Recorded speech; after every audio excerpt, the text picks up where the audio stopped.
Welcome back. This is the Drunk Capitalist here, and today we got some more news. We're going to talk about two different things, and I feel like they strongly relate to each other, so let's just get right into it. Right now, FedEx boss warns of a worldwide recession and outlines plans to close stores, freeze hiring, trim hours, and park planes to cut costs. Now, I understand that some people feel like, why are some companies, doing recession moves and other companies aren't? Like, for example, UPS didn't report this, but FedEx is, and they're basically the same company with a different name. But I want to say sometimes, when you keep calling something up, you keep talking about the boogeyman, sometimes the boogeyman does show up. And that is usually what happens in a economy like ours. It is cyclical. A recession, sorry to break it to you, is always coming because we have times of boom and we have times of bust, and that is just a cycle. It needs to contract. Right now we have very, very high inflation because the economy has not contracted. Buying has remained pretty consistent, and right now we're pushing up interest rates in order to try to stave off all that buying pressures and pricing pressures in order to deflate the economy so things could go back down.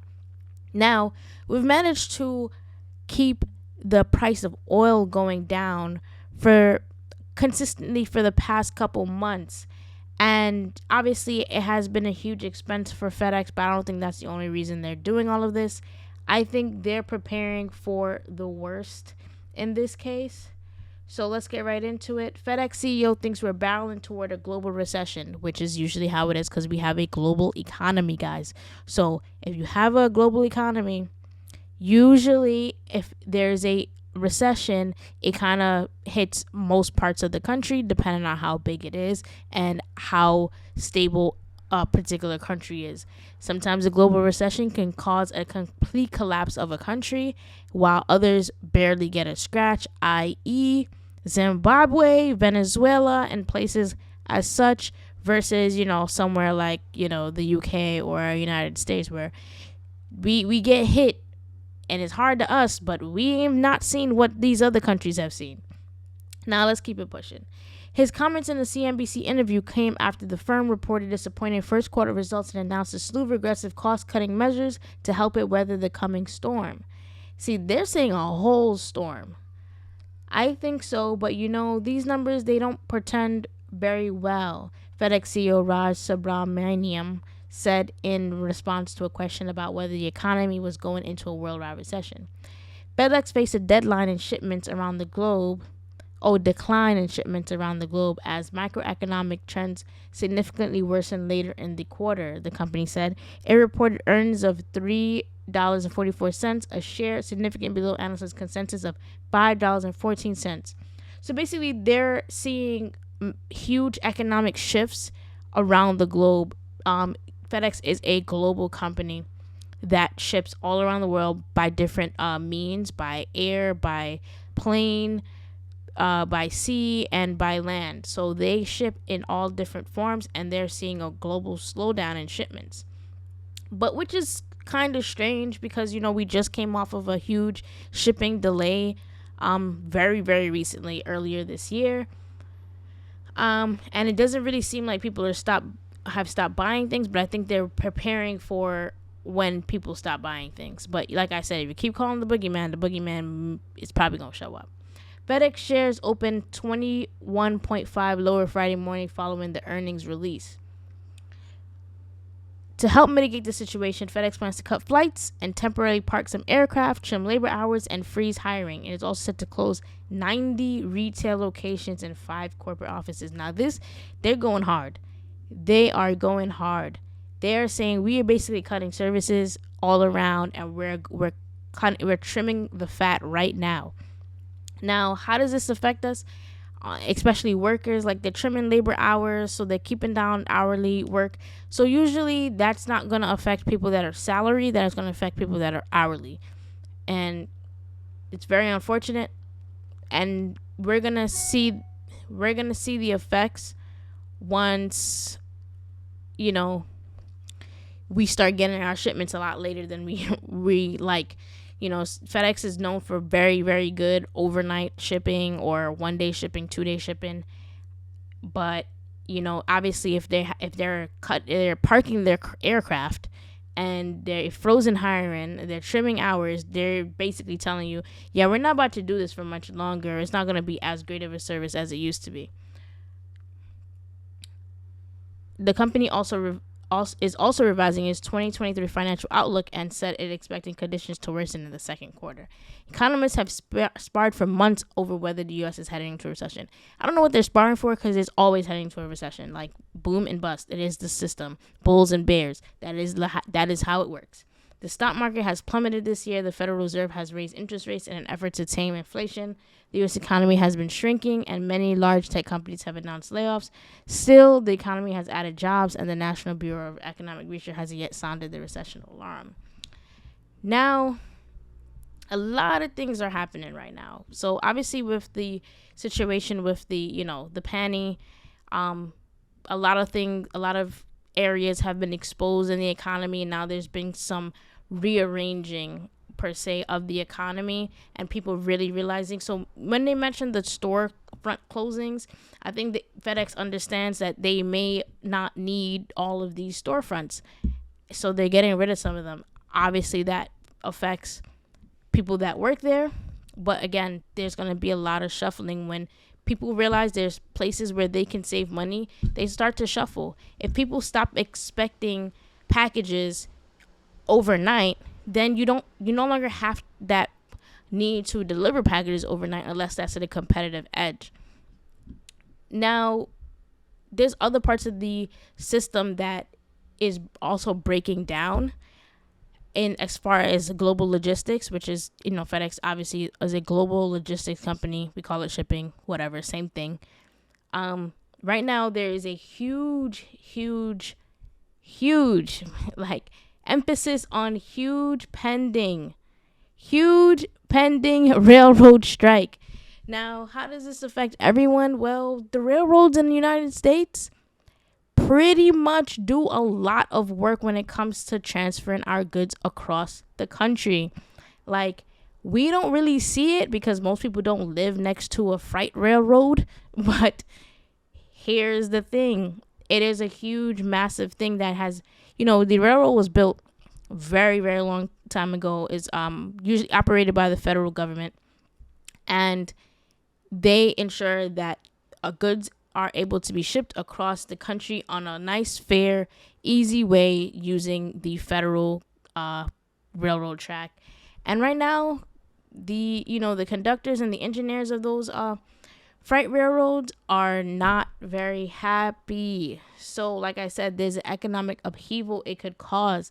It's getting closer and closer to reality. Like, it's very close that these people are going to strike.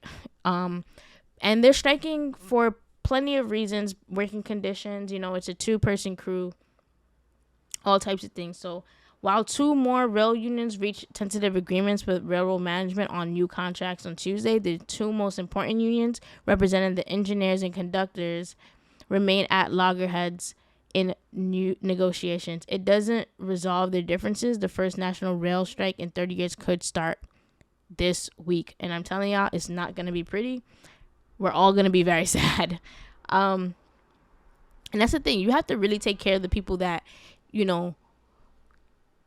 really can affect the economy. You know what I mean? Like, certain jobs, when people are fed up, it affects the economy. It, not to offend anyone or to make it seem, like it's an elitism thing, but if a McDonald's worker is fed up at McDonald's and he leaves McDonald's tonight, that's not going to stop the economy.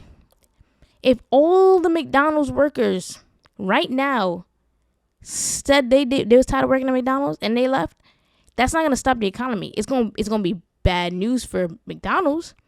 They're going to be upset. But it's not going to stop the global economy because it doesn't mean that people aren't going to be able to eat. It doesn't mean that other companies are not going to be able to do things just because McDonald's has a workforce issue. When it comes to these engineers and conductors that are doing that are actually running the freight train, they have that leverage, and leverage is one of the most important things, and it's why certain people get paid more than others, because they have actual skill sets that they can leverage. Right now, the federal government cannot just pick up and grab random conductors and engineers off the street. These are people who have actual experience and knowledge, an actual skill set. You cannot train this job in a day. You can train for McDonald's in a day. Okay? So it's not the same level of thing. This is going to be a big deal. Without them on their jobs, those trains will not run, nor will many commuter and Amtrak trains that run over freight rail lines. Indeed, Amtrak has already suspended some of its routes. So Amtrak is already on the way to closing some routes, because they're like, it makes no sense to have people buy tickets and stuff if it's a huge pending strike happening. So administration officials have grown increasingly concerned about the possibility of a strike in recent days. President Joe Biden personally called rail unions and companies on Monday while visiting Boston in an attempt to avert a rail shutdown. White House Press Secretary Karine Jean-Pierre told reporters. CNN reported earlier Tuesday that the White House is urgently discussing contingency plans with agencies across the federal government, working through how they could potentially use federal authority to keep critical supply chains operational as labor talks continue to sit at an impasse. So basically, the federal government is trying to force the workers to work.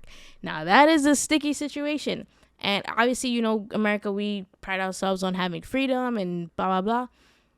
But the federal government is like, no, you guys are too integral for you to stop working. We need to continue the negotiations, but you need to continue working. And that is where I feel like there's a possible stalemate.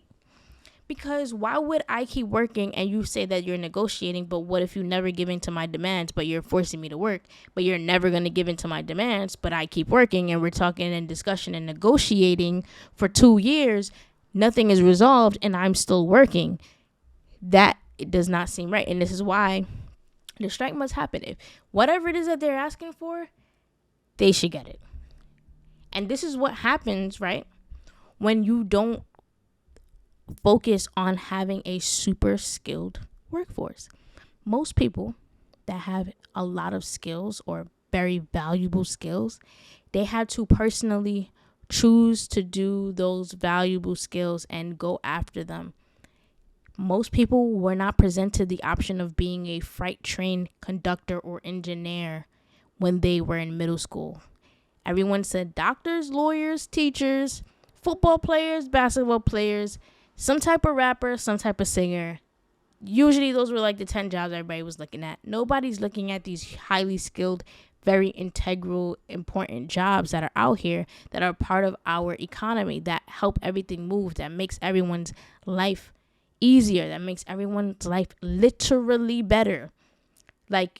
These people make our life better. The fact that we can move cars across the country in a matter of days, the fact that we're able to move food across the country in a matter of days, goods in a matter of days because of these people's work, they have value. So whatever it is that they want, you should probably give it to them, because I promise you, most people are not looking to do this job. The White House is working on other modes of transportation, including shippers, truckers, air freight, to see how they can step in and keep goods moving in case of a rail shutdown. So now they're looking at alternatives to try to figure out how can, if it is the case that they are going to strike, what can we do? But there are no alternatives to move the freight carried on rail. The American Trucking Association issued a statement saying that it would require more than 460,000 additional long-haul trucks every day. Every day.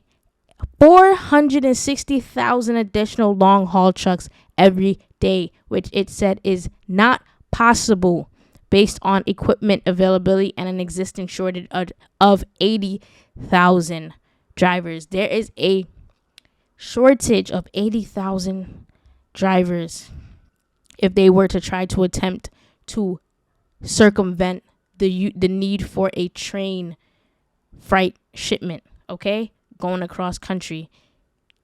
460,000 trucks. We do not have 460,000 trucks right now. We just don't. We just don't. So you need to give into whatever these conductors and engineers are asking for. It called on Congress to act to keep the railroad workers on the job, saying the trucking system itself depends on sharing shipments with the railroads. That is literally how it works. The railroads go across states, the technically multiple states, and the trucks do multiple states, but a shorter drive, and they're able to go in the streets and actually deliver the goods.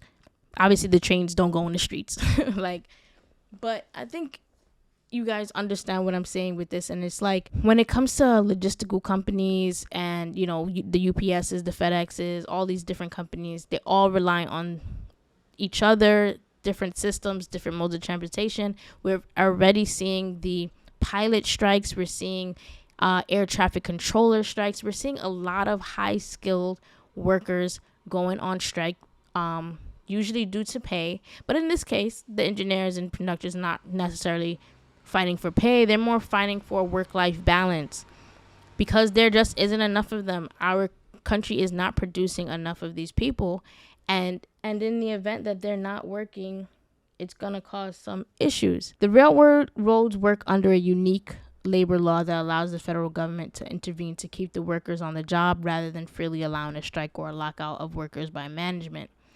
So earlier in July, Biden was able to delay the possibility of strike for 60 days. So now we're coming up on those 60 days. And he's just waiting for things to be accepted by the unions. And the engineers and conductors are saying the scheduling rules that they have keep them on call virtually every day they're not at work, as well as a staffing shortage, and make their lives intolerable. They feel like their lives are intolerable because they just cannot find relief because they are always on call. Those rules were not addressed by the emergency board that was appointed by the president, and it's known as the Presidential Emergency Board. It wasn't approved by them. Without changing those rules, the engineers and conductors say they'll go on strike. The 60-day cooling off period is set to expire 12 a.m. on Friday. So the threatened strike is looming. But the thing is, I don't think there's any legislation that you could really do once a worker feels like they have had enough. If they feel like they've had enough. They will just quit. You cannot force a person to work. That is something we have abolished quite a few years ago. We have abolished the ability for people to force you to work when you don't want to work. So I think the whole thing is going to be crazy. I think there is going to be some economic impacts. A recession is coming, because a recession is always coming, so you must always be prepared for one. But that's my spiel for today. Thank you guys for watching. As always, this is the Drunk Capitalist. Stay ready, and you ain't gotta get ready. All right, always have an alternative. I'll see you guys next time. Peace.